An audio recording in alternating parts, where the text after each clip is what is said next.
Bonjour Mila. Bonjour à toi Mike. On est aujourd'hui présent, pour présenter plus en détail YouTube et un Raking, à propos de sa vision de YouTuber, de ce qu'il veut faire sur la plateforme et de sa vision de cet univers. Il va arriver dans quelques instants à l'écran. Ok, pas de souci, avant que ça commence, tu as quelque chose à ajouter? Oui, on a voulu faire cette vidéo pour que vous puissiez avoir des réponses à vos questions principales. Avant de commencer l'interview, on va se présenter. Super idée ça. Je me prénomme Mila, je vais être la narratrice de l'interview. Moi c'est Mike, c'est moi qui vais poser des questions durant l'interview.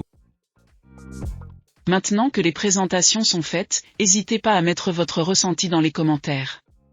C'est important d'avoir votre avis. On va accueillir un Raking dans quelques secondes.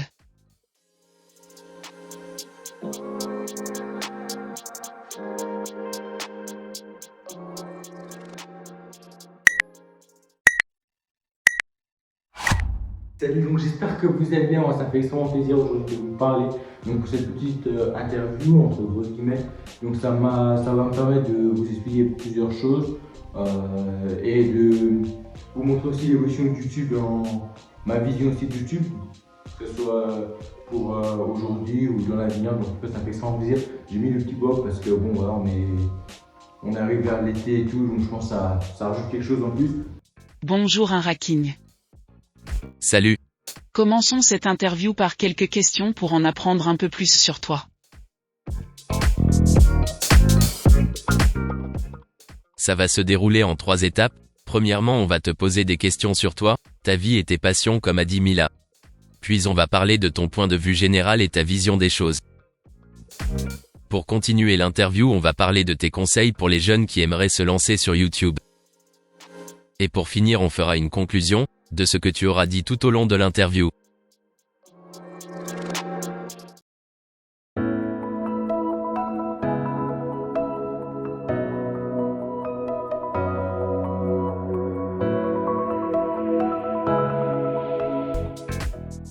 In Raking, pourrais-tu te présenter brièvement pour que les gens te découvrent?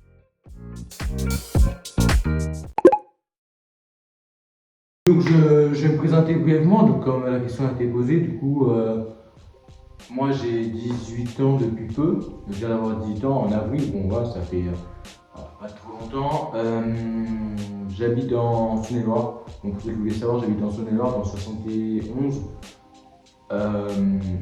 J'aime ma passion, on va dire j'aime le foot, la moto, etc.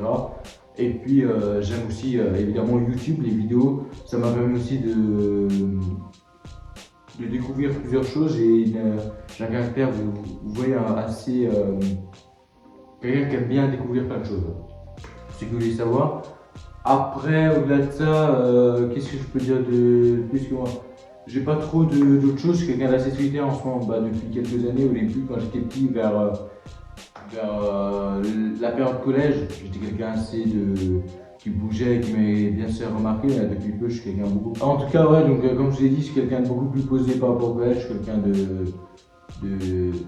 En fait, j'ai eu une grande période où je bougeais un peu partout, et depuis, voilà, du passage de la troisième à la seconde, je me suis retrouvé en internat, le déplacement, ne plus être à la maison, etc.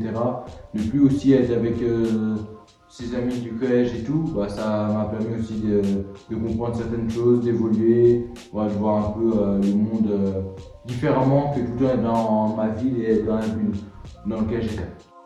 Merci pour cette réponse, je pense que les gens ont compris qui tu étais. Passons à la suite. Pour information, il n'y aura pas de sous-titres en anglais quand un Raking parlera. Pourquoi t'es-tu lancé sur YouTube? Qu'est-ce qui t'a donné envie sur cette plateforme?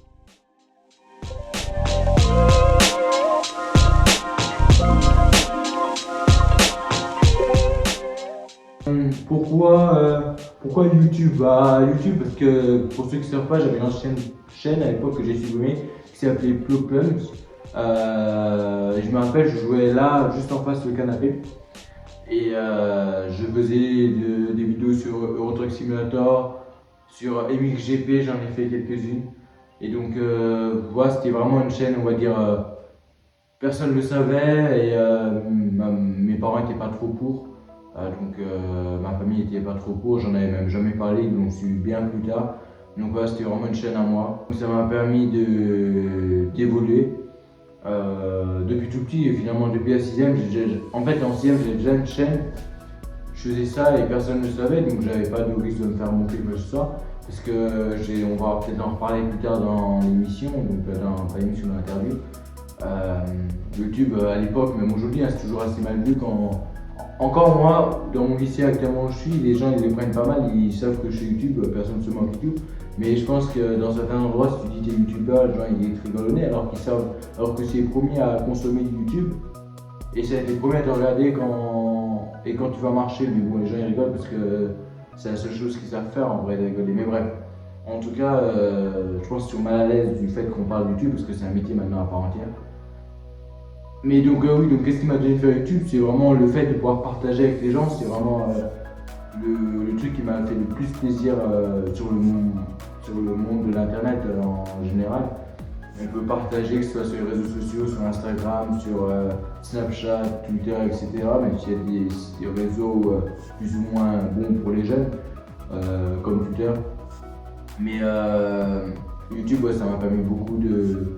En fait, le fait de pouvoir parler, de pouvoir faire des vidéos que des gens réagissent, même aujourd'hui, j'adore ça. Et je comprends toujours pas pourquoi, on en reviendra peut-être, mais j'adore le fait de pouvoir partager, etc. Excusez-moi si, en tout cas, je pense que l'interview va être un peu longue, mais bon, comme ça, vous saurez pas mal de choses sur moi, parce qu'on n'a jamais pris le temps de discuter. C'est très intéressant à savoir que tu avais une chaîne quand tu étais plus jeune, cela signifie que ce n'est pas une idée qui date d'hier. Donc, qu'est-ce qui m'a donné envie sur cette plateforme? Pourquoi plus YouTube que Twitch que autre chose? Bah, je n'ai pas trop de réponses, à vrai dire, parce que YouTube, c'est quelque chose que j'ai. Quand j'étais petit, je connaissais que YouTube. Je regardais YouTube, je regardais les M-Galax qui faisaient beaucoup de trucs, pour ceux qui connaissent. Je regardais beaucoup de Farming Simulator. J'aimais bien ces choses-là parce que je voulais être routier à l'époque. Et j'aimais bien ces choses-là, du coup je m'intéressais pas aux autres plateformes, mais je connaissais pas trop Twitch, je connaissais pas trop. J'ai connu bien après, donc il n'y avait que YouTube que je connaissais, avec Dailymotion parce que j'avais encore accès à Daily, bah, ça existe toujours aujourd'hui, mais je crois que j'ai regardé vraiment en 2000, c'est quoi, en 2019, j'avais regardé les premières, non même avant, sur Dailymotion et après j'ai regardé sur YouTube. Mais YouTube existait déjà depuis un petit moment, mais c'est juste que ouais, j'avais connu certains youtubeurs actuellement sur Dailymotion. En tout cas oui, donc YouTube j'avais connu que ça, donc ouais, vu que je me suis dit pourquoi les autres ils le font, pourquoi pas moi. Donc à partir de là on peut tous y arriver, donc je me suis dit pourquoi pas me lancer, donc je me suis lancé. Après j'avais plus de 15 abonnés sur ma chaîne, franchement je sortais des vidéos mais je parlais pas, bah si je parlais mais c'était pas intéressant, je restais avec la webcam de mon ordi, etc. C'est pas forcément une bonne qualité mais bon c'est un bon début. Et c'est pour aussi dire que la passion qui est depuis tout petit, c'est pas venu d'un coup. En général les youtubeurs qui font pas ça par passion, je sais pas, mais je pense que ça doit être dur de tenir, de se dire tous les matins je dois me lever et tout pour faire une vidéo. Et moi c'est vraiment la passion qui a fait que je me suis lancé sur YouTube. Donc voilà, pour répondre à votre question.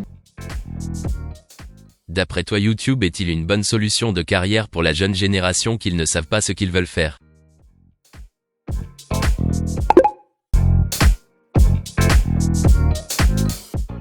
Est-ce que la jeune génération devrait se mettre sur YouTube?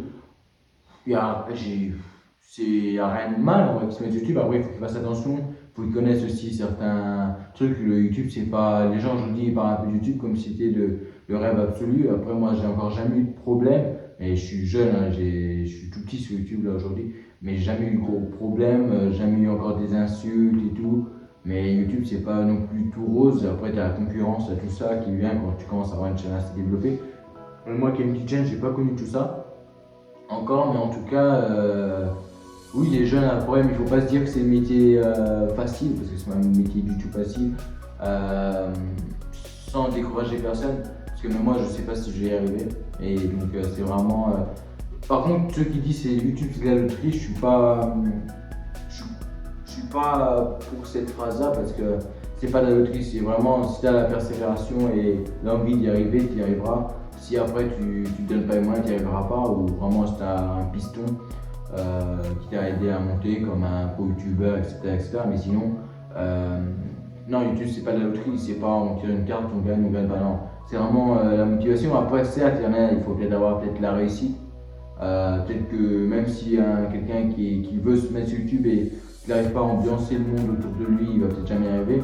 Mais au-delà de petits critères assez spéciaux qui peut faire face à ta réussite sur YouTube, je pense qu'il n'y a pas vraiment de problème à y arriver, tu te donnes les moyens. Voilà, donc, ouais, les jeunes peuvent sur YouTube. Après, il ne faut pas que ce soit une généralité. Parce qu'après, ça va devenir comme tout. Si tout le monde après sur YouTube, je dis pas qu'il faut pas, hein. Mais si tout le monde est sur YouTube, il n'y aura plus l'envie de devenir un gros youtubeur parce que ça va être banal. Bah, si, il y aura toujours envie, parce qu'en fait, non. Parce que comme au foot, en fait, il y a plein de gens qui veulent faire du foot, c'est pas pour ça qu'ils n'ont pas envie de devenir des grands joueurs. Mais quand vous expliquez, si tout le monde après, il faut aussi qu'il y ait des gens, bah, de toute façon, il y a des gens qui n'aiment pas YouTube, mais faut pas que tout le monde se dise, je vais poster une vidéo sur YouTube pour faire YouTube. Il faut vraiment se dire, j'ai envie de partager une idée. Voilà. Parce que si c'est juste pour faire des vidéos, il y en a des milliers de vidéos qui servent à rien sur YouTube. Donc vraiment, vous dire, après je dis pas que mes vidéos servent à quelque chose, hein, les gars, avant de là, mais je veux dire, selon votre point de vue, partagez une vidéo parce que vous avez un truc à partager derrière. Moi par exemple là je fais cette vidéo parce que c'est pour vous permettre que vous me connaissiez plus, ouais, exact, pour faire plus ample connaissance, parce que YouTube c'est beaucoup derrière un écran, à part quand tu fais des vidéos avec des abonnés et tout, mais à part ça, c'est beaucoup derrière un écran.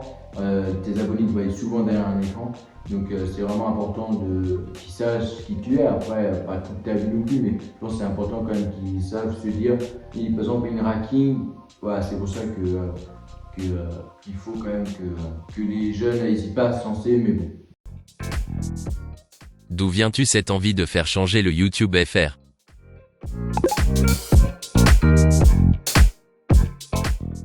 J'ai envie de changer le YouTube FR. Après, c'est peut-être une phrase de prétentieux, certains vont me dire, je peux le comprendre, après chacun a sa vision des choses, mais moi je ne trouve pas ça du tout prétentieux, bien au contraire.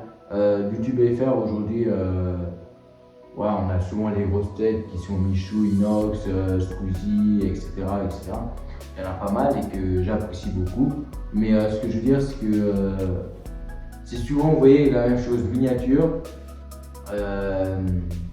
on voit leur tête, etc. Vidéo où on voit eux et après c'est leur chaîne. Donc je peux comprendre, mais et aussi gros projet avec des milliers injectés, aussi avec beaucoup de monstres d'OP, donc opération sponsorisée, etc. Alors qu'ils ne laissent pas trop la place, après je dis, c'est normal, c'est de la concurrence, mais je trouve qu'ils ne laissent pas vraiment la place aux jeunes de rentrer dans le milieu et d'évoluer. Alors que moi, mon but, c'est vraiment de permettre aux jeunes de pouvoir rentrer dans YouTube, donc de pouvoir participer aux vidéos YouTube. Plus tard, j'ai déjà fait gagner des choses et tout, mais vraiment que les jeunes puissent participer aux vidéos YouTube, je pense que c'est vraiment important. Et c'est important aussi que les gens se disent YouTube n'est pas réservé que à l'élite, que à ceux qui ont beaucoup d'argent, parce qu'aujourd'hui, les gens à l'époque avaient une vision de YouTube que c'était un gars dans sa chambre et tout. Aujourd'hui, c'est plus tout ça, c'est presque des. En fait, c'est des gens riches aujourd'hui. Tous ceux qui sont au du panier, ils sont riches sur YouTube. Après, chacun j'ai rien contre les riches, c'est ça que je veux dire. Bien au contraire, et après chaque travail doit être récompensé. Mais ce que je veux dire, il ne faut plus voir YouTube comme quelqu'un qui est pauvre dans sa chambre ou quelqu'un qui n'a pas de moyens et qui veut juste dire non, voilà. Il faut savoir qu'une des opérations sponsorisées, ça rapporte des milliers aux créateurs. Et après, ils vont dire oui, ils rachètent dans des vidéos, mais il faut savoir que leur entreprise rapporte quand même des milliers. Sachant que par exemple, je donne des chiffres, il y a des youtubeurs, ils sont millionnaires aujourd'hui, des youtubeurs français que tout le monde regarde. Donc il faut pas dire ce que des gens, des jeunes, pauvres. Non, c'est juste pour expliquer. En tout cas, donc moi, oui, je veux changer YouTube FR. Je veux en fait me diriger entre mi-internet et mi-film. C'est-à-dire que pour ceux qui ont vu ma dernière vidéo, je fais ma pub au passage, mais je veux dire, en fait que ça soit pas moi sur les miniatures, parce que bon, les gens ils me connaissent, s'ils cliquent sur Hacking, ils sachent que c'est moi, je veux dire, ils sachent que ma tête et tout, donc le but c'est plus de faire des miniatures avec moi dessus, etc. Je trouve qu'il n'y a pas trop d'intérêt juste à avoir la personne, mais bon, moi je trouve le style de miniature comme elle est faite aujourd'hui, il n'y a pas beaucoup d'intérêt. Après, ça va beaucoup plus film, c'est-à-dire que ce soit presque des affiches de films, sans pour ça que ce soit moi dessus, mais que c'est l'image la vidéo, etc. Et qu'aussi le montage soit fait un peu comme un film, que ce soit, parce que je vois par exemple aujourd'hui des grosses vidéos de gros youtubeurs, ça reste encore, comment expliquer ça, il y a de la production et tout, mais quand tu rentres dans leur vidéo, ça reste simple. Comment expliquer ça? En mode, on va dire que c'est une bande de potes, ouais, c'est bien que ce soit une bande de potes, mais pour les moyens qu'ils ont, ils pourraient faire des productions incroyables. Ça, je veux dire, ils pourraient faire, c'est pas au niveau, mais ils pourraient faire comme des petits studios de cinéma, ils pourraient vraiment faire des grosses productions et faire des montages vraiment incroyables où ils mettraient en scène, je sais pas, ils mettraient un peu comme sur un match de foot où par exemple ils présentent les équipes, on voit les gens en 3D, ouais, etc. Et moi c'est vraiment ce que je veux amener sur YouTube, le fait que ce soit plus le youtubeur qui soit à la tête d'affiche, mais que ce soit les autres qui le regardent, les autres qui participent, qui soient à la tête d'affiche. Donc que le youtubeur soit pas dans l'ombre, mais que soit un peu comme Thibaut Cheboué. Après il a fait beaucoup de muscu, mais quand il a dévié sur les vidéos où il présentait les métiers, c'était plus lui la tête d'affiche. C'était les gens qui présentaient. Donc moi c'est un peu dans ce principe-là, mais en totalement différent, mais voilà, un peu dans ce principe-là pour ceux qui voulaient savoir. Merci d'avoir répondu à cette première partie, en toute franchise. L'interview va sûrement durer plus de temps que prévu, c'est pour cela que l'on va la faire en 2 parties. On va continuer par des questions de point de vue même si on en a déjà un peu parlé avant, on va rentrer plus dans les détails.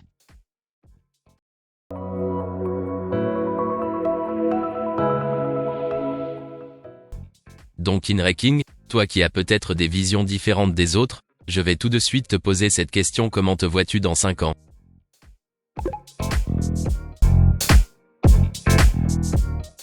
Donc c'est intéressant de me dire ça. Dans 5 ans, je me vois avec... en vrai je peux pas le dire parce que c'est trop... c'est trop loin 5 ans. Donc je peux pas vraiment savoir comment je me vois dans 5 ans, mais par contre ce que je peux vous dire c'est que j'espère que dans 5 ans j'aurai une chaîne à peut-être plusieurs milliers ou 1 million d'abonnés. J'aurai réussi à faire ce que je rêve le plus, donc être youtubeur, et avoir réussi à faire plaisir à des milliers de personnes, voire des millions. C'est vraiment mon but premier. Moi en vrai, de moi je m'en fous, je veux dire, moi faire des vidéos, ça c'est secondaire. Je veux vraiment que les gens qui se disent on a regardé ces vidéos mais elle nous a vraiment apporté, que ce soit bien mental, bien... Ouais, on a passé mauvais. Après, tous les youtubeurs disent ça, je sais, mais bon, moi, c'est vraiment le fait de aussi dire que les gens, ils vont pas voir quelqu'un qui fait de la... Ils vont savoir que c'est de la grosse production. Plus tard, peut-être je ferai de la grosse production, mais ils vont pas voir comment quelqu'un qui se vante et tout. Je veux vraiment être quelqu'un qui soit pas à la lumière. Je veux pas être la tête d'affiche en fait. Donc en vrai, dans 5 ans, je me vois comme un présentateur, mais sur ma chaîne YouTube, et organiser des grosses choses pour YouTube et de pouvoir aussi faire plaisir aux autres. Donc je sais pas si les gens ont bien compris, mais en tout cas ça permet de structurer un peu les choses. Quels sont tes conseils pour la réussite sur YouTube?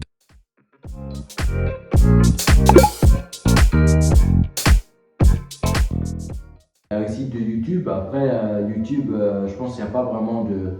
En fait chacun réussit à son niveau. Parce qu'il y a des youtubeurs, avoir 100 000 abonnés, c'est réussir. Il y en a avoir 500 000, c'est réussir. Il y en a avoir 1 million, c'est réussir. Mais par contre, moi, ma réussite personnelle, pour ceux qui veulent savoir, c'est pas forcément d'avoir des millions et des millions d'abonnés, parce que ça, c'est des chiffres. Et c'est vraiment que les gens, quand ils se disent, en fait, je veux vraiment apporter ma pierre à l'édifice. Et que quand ils parlent de moi, les gens, ils se disent, ah, ce gars-là, il nous a apporté quelque chose. Il nous a permis de nous trouver une voie. Il nous a permis de passer des bons moments, etc., etc. Je veux pas forcément avoir, après ça va venir, je veux dire après si je suis du beau boulot et tout, peut-être que j'aurai des millions d'abonnés et tout, mais c'est pas ça mon but, c'est vraiment que les gens se disent ah bah on regarde ces vidéos, ouais il nous a apporté plein de choses. Donc pour réussir YouTube c'est vraiment, je pense qu'il y a 3 points déjà fondamentaux. Avoir l'envie, se donner les moyens de le faire aussi. Parce que même si on a envie, voilà, et être rigoureux, c'est-à-dire être rigoureux. Après, moi, j'ai pas été au début et tout, bah là, actuellement, voilà, parce que je me remettais beaucoup en question sur.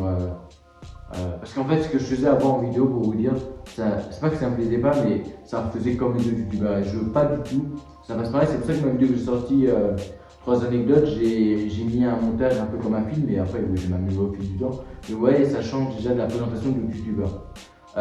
Mais au-delà de ça, oui, donc être rigoureux, se dire ne pas se dire bah là pendant 2 semaines je vais laisser tomber, je ferai un jour là, parce que en fait l'algorithme ne va pas vous prendre en compte, il ne va pas vous prendre au sérieux. Il faut vraiment dire si toutes les semaines je poste une vidéo, vous la postez.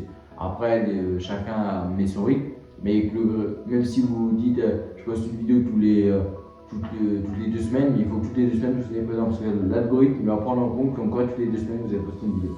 C'est un peu compliqué, mais ouais, donc, si il faut vous faire un planning et vous dire là, je vais faire des vidéos, je vais faire ci, je vais faire ça pour être rigoureux.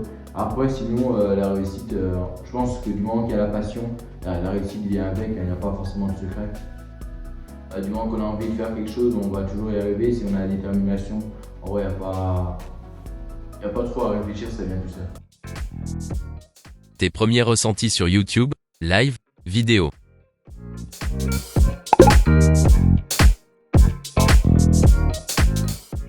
Mes premiers ressentis YouTube, donc tout premiers ressentis, c'était quand même quelque chose d'incroyable YouTube, parce que quand je me suis lancé, le souvenir que j'ai plus, pas quand j'ai fait un première vidéo, c'est quand j'ai fait mon premier live, mais en tout cas ma première vidéo c'est vraiment quelque chose de particulier, parce que les gens, je parle de la première vidéo quand il y a eu vraiment des commentaires, un peu de commentaires.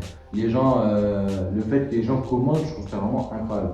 Le fait que les gens puissent commenter, réagissent aux vidéos, je pense que je ne m'y ferai jamais. Mais je trouve ça incroyable. Je me dis, moi je ne le fais pas. Oui, moi sur YouTube, je ne mets pas de commentaires, etc. Mais je me dis, eux ils en mettent et tout, et ça fait grave plaisir, parce que la plupart du temps c'est bienveillant.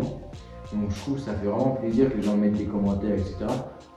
Donc je suis vraiment agréablement surpris, et ça m'a vraiment fait quelque chose. En fait, quand tu reçois un commentaire, tu te dis, mais pourquoi tu veux pas arrêter? Parce que tu te dis, bon, j'ai eu un commentaire, c'est une dopamine en fait, c'est presque une drogue d'avoir des commentaires. Je dis ça comme ça parce que ceux qui font des vidéos, ils vont comprendre, quand ils relisent des commentaires gentils, ils se disent, ah ouais, les gens, ils nous reconnaissent quand même à ce qu'on fait, et ils trouvent que ce qu'on fait est plutôt bien.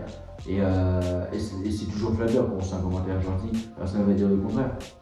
Et je pense que ça permet d'avancer, c'est peut-être même l'essence même de tout les métiers d'internet, les commentaires, parce que c'est ce qui a pris beaucoup de place dans les métiers de l'internet, des réseaux plus ou moins. Parce que tout de suite on va acheter un truc sur Amazon, on va mettre un commentaire, on va regarder une publication, on va mettre un like ou un commentaire, on va commander une chambre d'hôtel, ou on va regarder pour les vacances, on va tout de suite regarder les notes, les commentaires. Donc vous voyez, ça a pris vraiment une place énorme sur internet et tout. Donc je pense que c'est vraiment et ça a permis aussi après il y a toujours des gens qui vont dire n'importe quoi et tout, ou vont faire de la méchanceté gratuite. Ça a toujours été, ça n'a pas changé, mais je pense que ça rajoute quelque chose, les commentaires. Et YouTube, même les réseaux sans commentaires, on ne pourrait pas savoir le ressenti qu'on a, parce que vu qu'on ne peut pas parler aux abonnés. Mais c'est ça que je dis aux abonnés, n'hésitez pas à mettre des commentaires, n'hésitez pas à dire ce que vous avez pensé, même si c'est négatif, moi ça ne me gêne pas, ou bien au contraire. Ça permet d'évoluer, parce que le positif, il y a un avantage et un inconvénient. Le positif, c'est que c'est bien, mais ça ne te dit pas si tu as fait des erreurs. Après, si c'est parfait, oui, mais moi je pars du principe que rien n'est parfait. Donc ça ne dit pas si tu as fait une erreur ou pas du négatif. Certes, tu vas être déçu au début, mais tu vas dire ah oui, mais il faut que je prenne en compte de ci, de ça, voilà. Comme mon problème de micro, voilà, des fois j'ai des petits problèmes de micro, et on me l'a dit, et je me dis ah oui, bah il faut que je prenne en compte, vous voyez. Donc je pense que c'est vraiment important de pouvoir dialoguer avec les commentaires. Ça permet aussi de discuter avec n'importe qui, n'importe quand, de n'importe où sur la planète, donc c'est quand même quelque chose d'incroyable. Et donc je reviens aussi sur les lives, c'est quand même, moi mon premier live, quand j'ai vu qu'il y avait quelqu'un, j'étais en live et quelqu'un m'écrivait, je me suis dit c'est quand même incroyable, j'ai toujours trouvé ça ouf, que les gens prennent du temps pour moi ou pour les autres youtubeurs pour discuter. Alors que la plupart des groupes, après je peux comprendre parce que quand il y a trop de messages on peut pas répondre, mais il y a beaucoup de youtubeurs, même des plus petits, hein, ils s'en foutent totalement des messages. Tandis que moi je trouve ça incroyable de dire là t'as un message, là t'as ci, là t'as ça, il y a quelqu'un qui prend du temps sur lui parce qu'il pourrait faire plein de choses. Il pourrait aller dehors, être avec sa famille, avec passer. Par exemple, je sais que pendant les fêtes de Noël, il y a des youtubeurs, ils live. Et il y a des gens, ils regardent des lives et ils écrivent, ils parlent et tout. Alors qu'ils pourraient passer du temps avec leur famille. Donc moi je trouve que c'est vraiment quelque chose d'incroyable les lives parce que tu as une sensation différente. Déjà tu parles non-stop. Tu peux pas dire n'importe quoi. C'est une vidéo, tu peux couper, etc. Même quand tu te loupes et voilà. Et c'est vraiment différent que des vidéos live. Et moi je trouve ça incroyable. Je trouve vraiment que ça a ajouté quelque chose en plus sur la plateforme YouTube. Parce que je crois que tout le début on pouvait pas live. Mais depuis qu'ils ont apporté les lives, et moi qui n'avais jamais touché au live, j'avais jamais fait de live. Quand j'ai commencé mon premier live, je me suis dit c'est vraiment incroyable. Après là je vais me ralentir un petit peu les lives. Je vais peut-être plus en faire parce qu'il faut que je me concentre beaucoup plus sur les vidéos. Mais les lives, ouais, ça m'a vraiment apporté quelque chose en plus. Et ça m'a permis aussi d'être plus à l'aise à la caméra parce que en fait la vidéo, même quand tu te mets à l'aise, tu te dis bon, dès que t'enlèves, tu te dis, je sais pas, tu vas faire un truc sur ton siège ou tu vas faire un truc sur ton bureau. Tout le monde va y voir en même temps, ouais. Alors qu'une vidéo, vous faites une erreur, vous tombez, vous chutez, vous dites un gros mot, vous êtes énervé, vous pouvez couper au montage un live. Non, pas du tout, si vous insultez la personne qui est en face de vous, ça va rester dans le live. Alors que la vidéo, non, même si vous dites une bêtise, voilà, vous pouvez couper, etc. Donc je pense que c'est vraiment différent et tous ceux qui ont fait des vidéos et pas de live, vous verrez que c'est totalement différent la sensation qu'on a de faire des lives par rapport aux vidéos. Et même moi qui avais fait des vidéos à l'époque, et quand j'ai fait mon premier live, j'étais timide et tout parce que je m'attendais pas. En fait, la sensation n'est pas la même. Sur quelle suite de vidéos tu te diriges par la suite?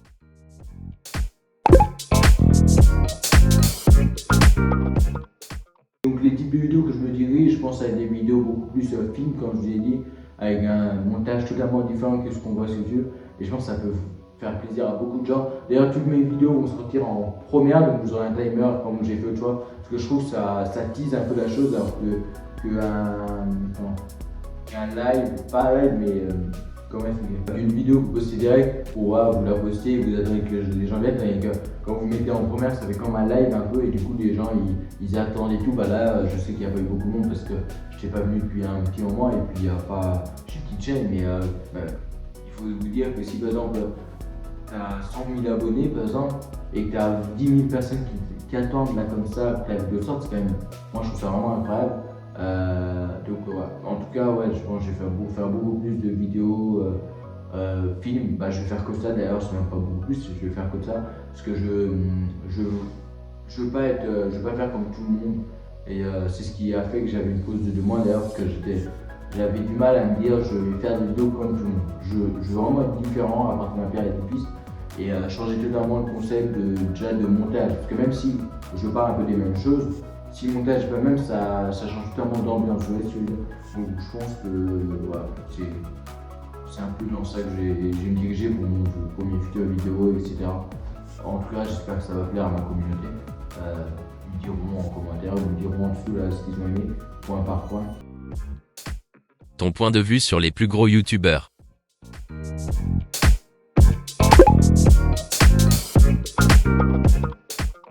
Déjà, un grand respect à eux parce qu'ils ont réussi à faire ce que beaucoup d'autres ont échoué, excusez-moi. Donc j'ai quand même un énorme respect par rapport à eux parce que avoir accumulé des millions d'abonnés, voilà, donc plusieurs millions d'abonnés, il faut le faire. Après aujourd'hui, avec la persévérance, voilà, on peut le faire plus facilement. Et il y a plus de monde aujourd'hui aussi qui regarde YouTube par rapport à l'époque parce qu'il y a plus de je crois que c'est le deuxième site le plus regardé après Google, donc c'est quand même un site qui est beaucoup vu, YouTube. Mais en tout cas, voilà, donc ma vision des youtubeurs, déjà un grand respect. Mais cependant, pour moi, après chacun a son avis évidemment, mais mon avis à moi, c'est qu'ils n'utilisent pas assez leur notoriété pour faire évoluer YouTube, en voulant dire qu'ils vont rester beaucoup sur la base de confort, ça qui vont faire de la grosse production, etc. Mais pour les jeunes, comme je vous l'ai dit, parce que moi, mon but c'est vraiment de toucher beaucoup les jeunes, parce que c'est eux qui vont être le futur de nous. Derrière nous, ça va être les jeunes, ça va pas être nos parents, nos grands-parents, ça va être nos enfants, nos arrière-petits-enfants. Et je pense que le fait d'aider les jeunes, ils pourraient le faire, après ils n'ont peut-être pas envie, après chacun voit son parcours différent, mais moi c'est vraiment le principal objectif, c'est vraiment de me dire, là il y a un jeune, qu'est-ce que je pourrais faire pour qu'il arrive à être comme moi? Pas, moi je suis en haut, je reste en haut de mon panier, les autres ils vont manger mes miettes, vous voyez ce que je veux dire? Moi je veux vraiment me dire, donc moi je suis en haut, qu'est-ce que je peux faire pour aider, pour se relever avec moi, tous ceux qui ont envie d'être avec moi en haut. Vous voyez, c'est vraiment le fait, même ceux qui veulent me dépasser, moi ça ne me gêne pas du tout. C'est pour ça que il y en a beaucoup qui sont dans les chiffres, dans la concurrence, tout, moi pas du tout. Vraiment quelqu'un qui veut être posé et aider les gens. Donc, en vrai, les gros youtubeurs seraient un truc à redire, ce qui devrait beaucoup plus aider les jeunes, et même dans leurs vidéos, expliquer par exemple les montages, etc. Pour, je donne un exemple, un youtubeur qui a 7 millions d'abonnés ou 5-6 millions. Il pourrait faire par exemple une vidéo où il dit ouais, donc je vais vous montrer pour une journée comment je marche mes équipes de tournage. Il pourrait dire donc vous, moi je dis cette caméra là, mais bon elle est chère, mais par exemple pour vous, pour ceux qui veulent débuter avec les moyens du bord, vous pouvez prendre cette caméra là qui est beaucoup moins chère, avec cette petite lampe, ça fera largement l'affaire. Ouais, après il y a des vidéos sur internet de gens qui expliquent quelle caméra va, mais je parle de gros youtubeurs parce qu'eux ils ont l'expérience. Parce que par exemple, quelqu'un sur internet qui va te dire prends un Canon au lieu je sais plus quelle marque de caméra, mais prends telle caméra par rapport à une autre parce qu'elle va faire ci, elle va faire ça, elle va faire de la 4K, elle a plus de mémoire, etc. Certes, ça va vous aider pour vous dire, bon, elle va être plus performante que l'autre. Mais si par exemple un youtubeur vous dit, moi j'utilise cette caméra parce que niveau son, quand je fais telle vidéo, elle va mieux, et elle, j'utilise parce que pour le niveau lumière, pour faire telle vidéo, elle va mieux. Donc par exemple, vous saurez que si vous faites une vidéo face à une vitre, vous pouvez prendre plus cette caméra-là que celle-là. Et ça, par exemple, ceux qui expliquent, ceux qui font les comparatifs des youtubeurs tech là, qui font les comparatifs, eux, peut-être qu'ils vont le dire, mais ils vont pas avoir le ressenti d'un gros youtubeur. Donc c'est pour ça que je dis que c'est intéressant que les gros youtubeurs expliquent aussi leur point de vue. Et moi, d'ailleurs, quand un jour, si je fais une vidéo studio, j'expliquerai pourquoi j'ai pris ce matériel-là, pourquoi pas un autre, pourquoi ci, pourquoi.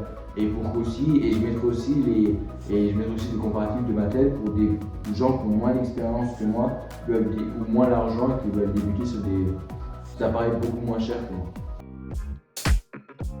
Quel est ton point de vue sur le salaire par rapport à ce métier?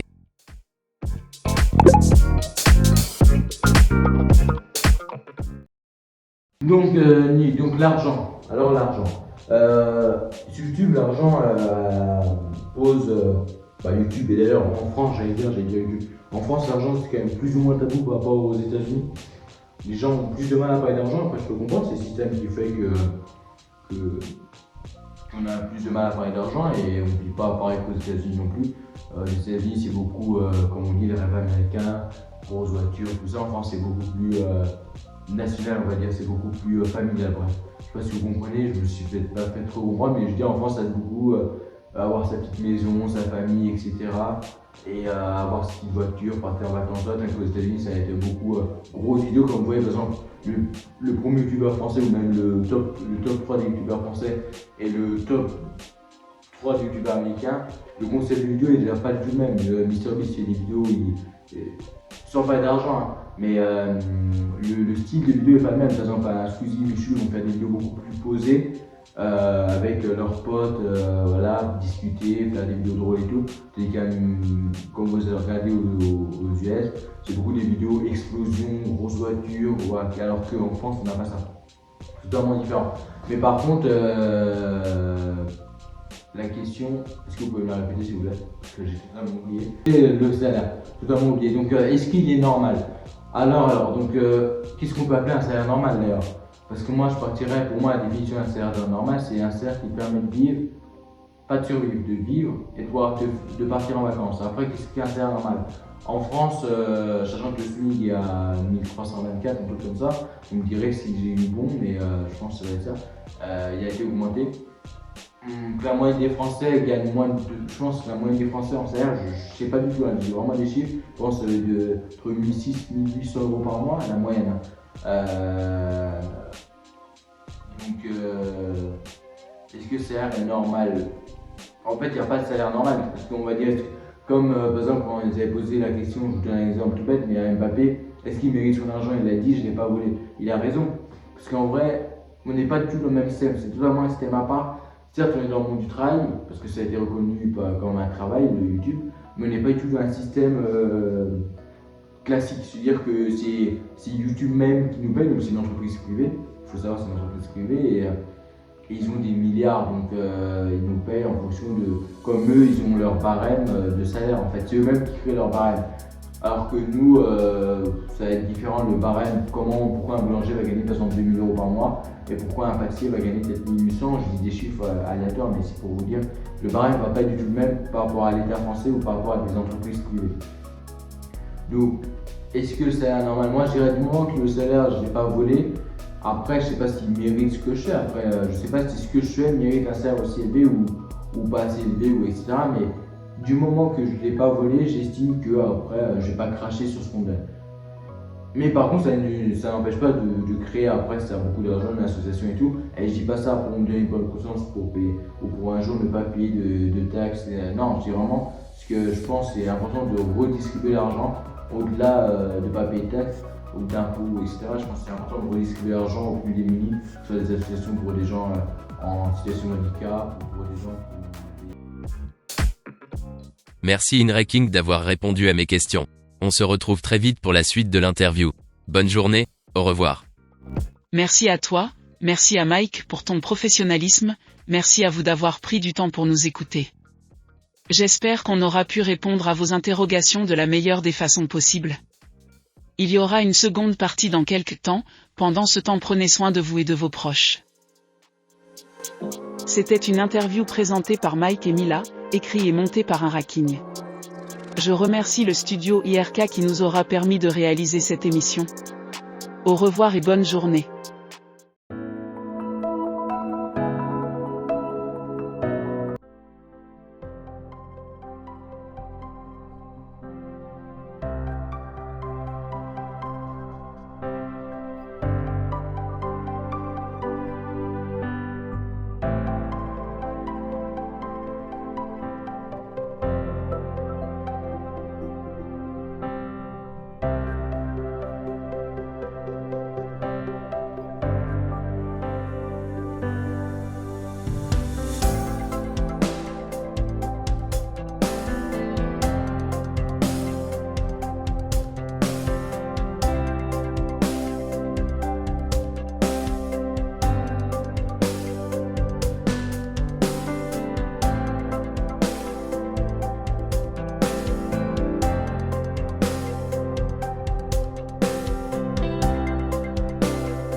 Il fait chaud.